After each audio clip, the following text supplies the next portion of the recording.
Welcome to education सबकातकार।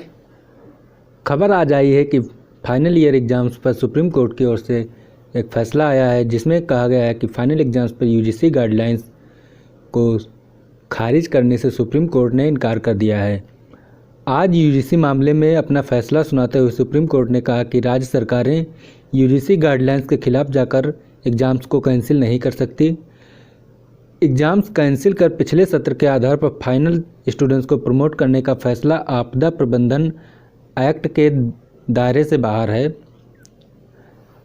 Justice Ashok Bhushan, justice Subhash Reddy और justice MR Shah की bench ने ये फैसला दिया है। सुप्रीम कोर्ट ने कहा कि फाइनल एग्ज़ाम्स ज़रूरी हैं। कोर्ट ने ये भी कहा कि मौजूदा परिस्थितियों को देखते हुए राज्य सरकारें एग्ज़ाम्स पोस्टपोन करने के लिए यूजीसी से समय की मांग कर सकती हैं। सुप्रीम कोर्ट ने इस फैसले के बाद अब सभी यूनिवर्सिटी और कॉलेजेस में फाइनल ईयर और फाइनल सेमेस्टर के एग्ज़ाम्स अनिवार्य रूप से होंगे।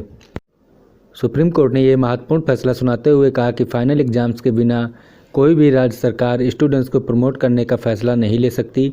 सुप्रीम कोर्ट ने यूजीसी गाइडलाइंस को कैंसिल करने की मांग करने वाली सभी दलीलों को खारिज करते हुए ये फैसला सुनाया है।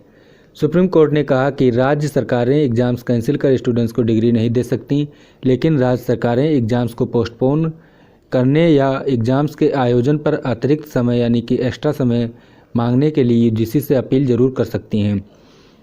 सुप्रीम कोर्ट के इस आदेश के बाद अब 30 सितंबर की अनिवार्यता जरूर खत्म हो जाएगी।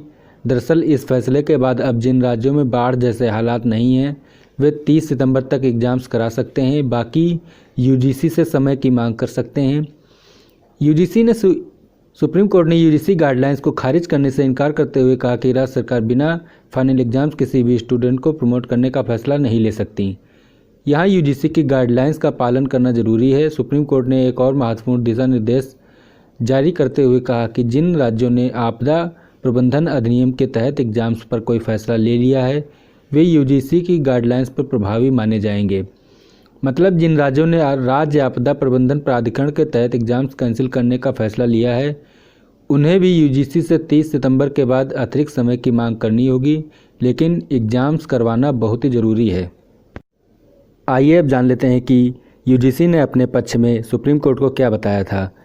तो यूजीसी ने सुप्रीम कोर्ट को बताया था कि यूजीसी एक्ट के तहत यूजीसी आयोग के पास ये शक्तियाँ हैं कि वो एग्ज़ाम्स के मानक और उनके आयोजन के लिए गाइडलाइंस को तैयार कर सके, जिसका पालन करने के लिए देश के सभी राज्यों के यूनिवर्सिटीज़ बंधे हुए हैं। किसी यूनिवर्सिटी की एजुकेशन, टीचिंग, एग्ज़ाम्स या रिसर्च से जुड़े हुए स्टैंडर्ड तय करने और उन्हें बनाए रखने का अधिकार भी यूजीसी के पास है। इस एक्ट के तहत एग्ज़ाम्स पर फैसला लेने का सबसे बड़ा अधिकार सिर्फ सेंट्रल गवर्नमेंट के पास है, जिसमें स्टेट्स दखल नहीं कर सकते। राज्य सरकार द्वारा एग्ज़ाम्स कैंसिल करना संसदीय अधिकारों पर अतिक्रमण बताया गया है। साथ ही इसमें कहा गया था कि डिग्री रेगुलेशन के तहत भी सभी यूनिवर्सिटीज़ एग्ज़ाम्स करवाने के लिए बंधी हुई हैं। आपको बता दें कि सुप्रीम कोर्ट के इस फैसले के बाद अब फाइनल एग्ज़ाम्स के लिए जो खींचतान बहुत दिनों से चल रही थी वो ख़त्म हो जाएगी।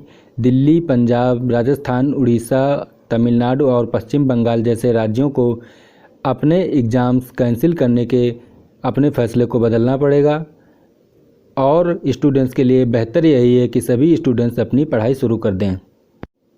तो अब सभी स्टूडेंट्स समझ चुके होंगे कि सुप्रीम कोर्ट ने यूजीसी गाइडलाइंस और फाइनल एग्ज़ाम्स को कैंसिल करने से इनकार कर दिया है और कहा है कि बिना फाइनल एग्ज़ाम्स के स्टूडेंट को प्रमोट करने का फैसला राज्य नहीं कर सकते।